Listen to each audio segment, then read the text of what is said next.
Jaya.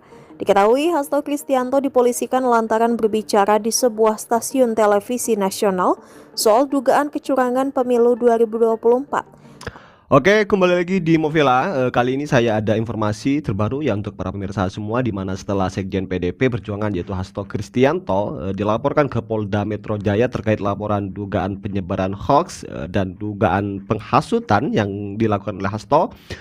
Kini polisi sudah mulai mengusut kasus tersebut. Wira mengatakan bahwa Hasto dipolisikan perihal soal dugaan penghasutan. Nah, kemudian tidak lama dari kasus ini, Komisi Pemberantasan Korupsi atau yang dikenal dengan KPK kembali membuka kasus suap politikus PD Perjuangan yaitu Harun Masiku terhadap ex anggota Komisi Pemilihan Umum KPU yaitu Wahyu Setiawan yang setelah lama mandek.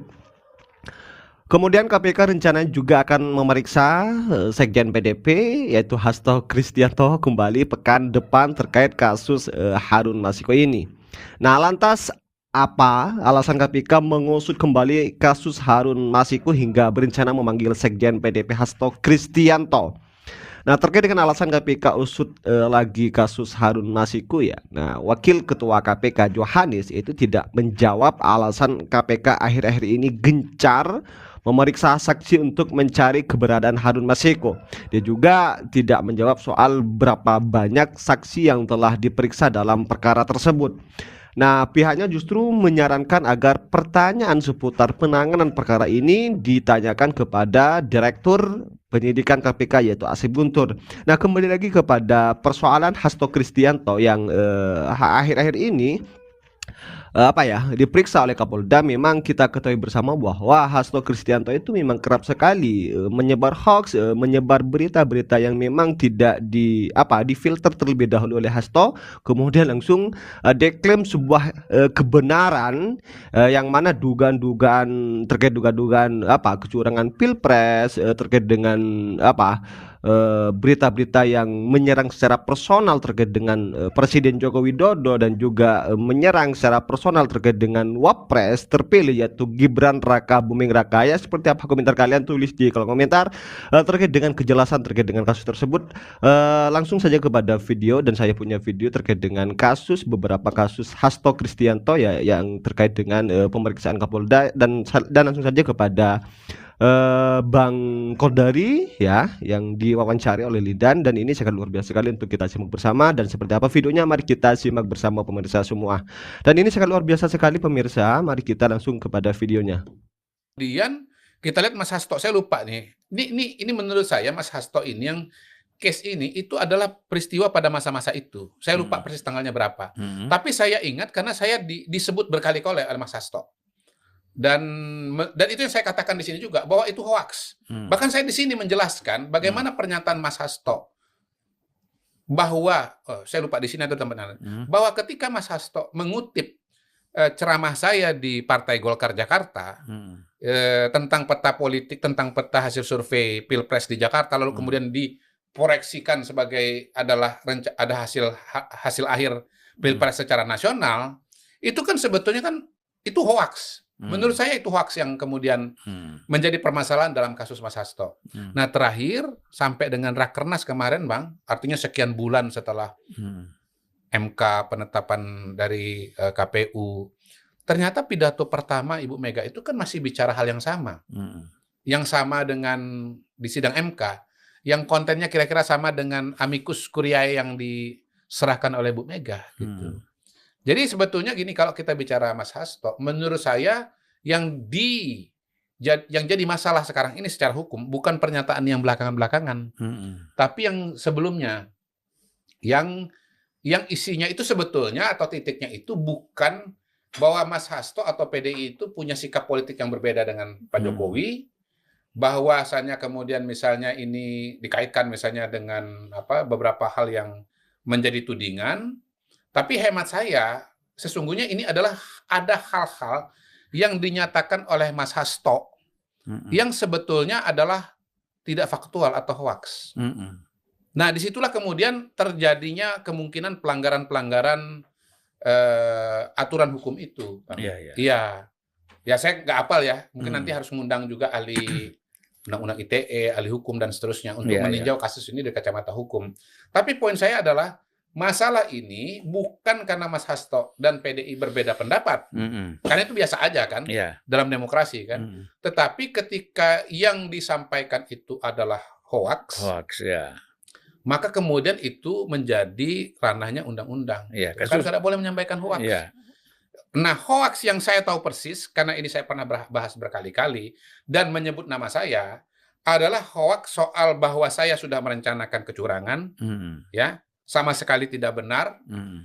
Bukti bahwa saya ngucap angka 16 itu bukan hasil nasional, bukan hasil akhir, bukan hasil Februari, itu adalah survei pada bulan Desember, dan itu khusus di Jakarta, tapi dikonstruksi sebagai hasil akhir, dan itu adalah hoax. Kok dikutip? Udah jelas hoax, kenapa dikutip?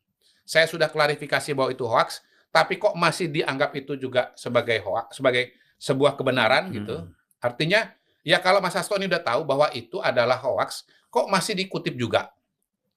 Nah, yang kedua, Bang, yang saya tahu persis adalah hoax juga. Karena kan saya itu kan pernah nantangin Mas Hasto. Nantangin Boeing Business Jet 737. Karena beliau berulang kali mengutip hasil Pilpres di luar negeri. Yang beliau katakan bahwa Ganjar Mahfud itu menang. Padahal faktanya yang menang adalah Prabowo Gibran. Nah, ketika mengatakan ini Ganjar Mahfud menang, ini kecurangan, padahal realitanya, faktanya adalah yang memenangkan Prabowo dengan Gibran bukan hanya persentase, tapi juga dengan jumlah dapil ya istilahnya ya, TPS yang ada di luar negeri dimenangkan persentasenya oleh Prabowo Gibran. Menurut saya disitulah kemudian ini dia menjadi masalah gitu. Karena disampaikan berulang kali, masalahnya sudah tahu bahwa ini tidak faktual, bahwa ini adalah palsu begitu. Ketika disebarluaskan lewat media, disitulah menimbulkan potensi, menimbulkan kerusuhan, keresahan, dan masalah-masalah hukum. Begitu Bang, kira-kira konstruksinya kalau saya lihat. Kalau menurut saya kan begini, karena memang orang kalau sudah berbuat salah, itu akan terus mempertahankan kesalahannya. Ya kan? Itu masalah sama seperti kita berbohong kan.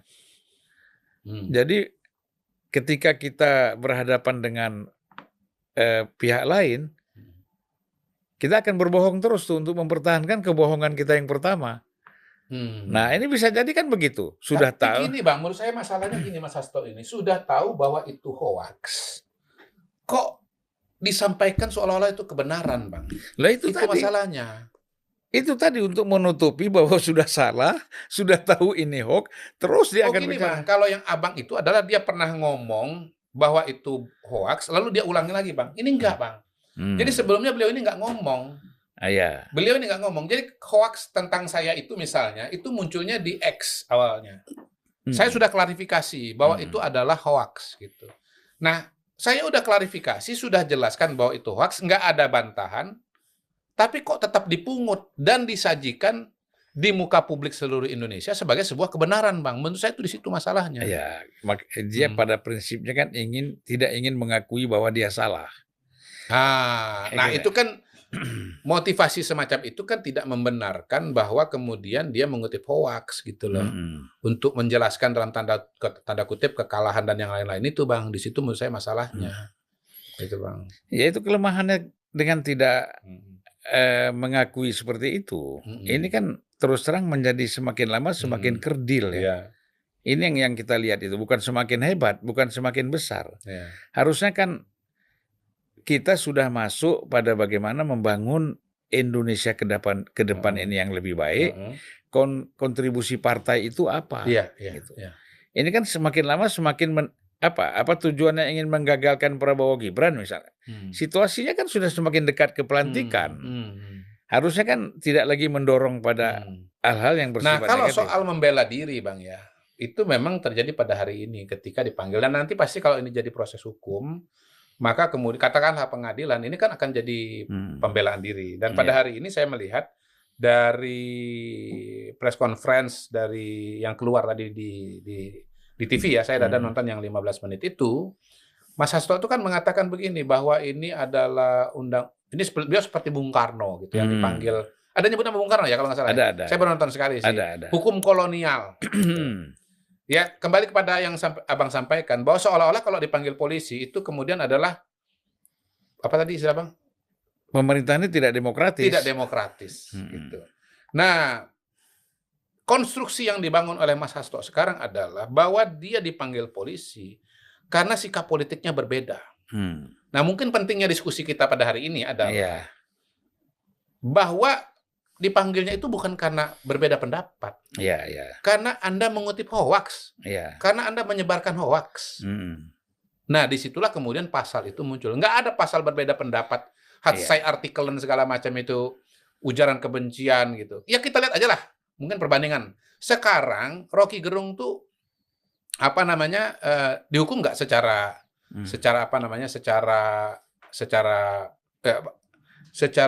proses yuridis ya? Yuridis, gitu. Pengadilan gitu. Atas pendapat-pendapat pernyataan dia gitu. Bukan hanya pendapat, caci maki. Caci makinya. Iya kan? Iya. Kan orangnya kan masih ada gitu loh. Ada dan bebas berbicara. Nah, karena begini, kita harus berbicara masuk kepada tadi urusan hoax atau bukan tadi, Bang.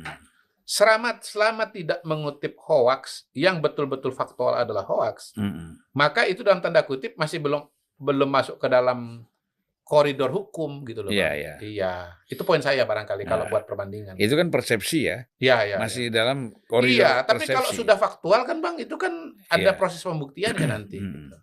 Misalnya gini, kita di masa lalu itu apa contohnya ya, yang pernah kemudian menjadi hoax jadi masalah. Nanti mungkin bisa teman-teman ya orang hukum lah yang ngomong ya, Bang, ya nanti bisa kan selain itu juga Hasto katanya mau akan dipanggil KPK pekan depan ini berkaitan dengan Harun Masiku kan. Nah, itu kasusnya kan sudah. Mungkin saya rasa cukup ya terkait dengan video kali ini. Ya seperti apa komentar kalian terkait dengan pernyataan dari Bang Kodari yang podcast dengan Bang Lindan, dan tulis di kolom komentar apakah kira-kira nanti Hasto itu menyesal setelah menyebar hoax tanpa memfilter terlebih dahulu informasi yang diperoleh dan kemudian yang dilayangkan kepada Pak Jokowi dengan Mas Gibran. Ya tulis di kolom komentar, dan sekali lagi kepada pemirsa jangan lupa tekan tombol subscribe-nya biar kalian tidak ketinggalan informasi terbaru dari channel ini, dan salam demokrasi dan salam NKRI.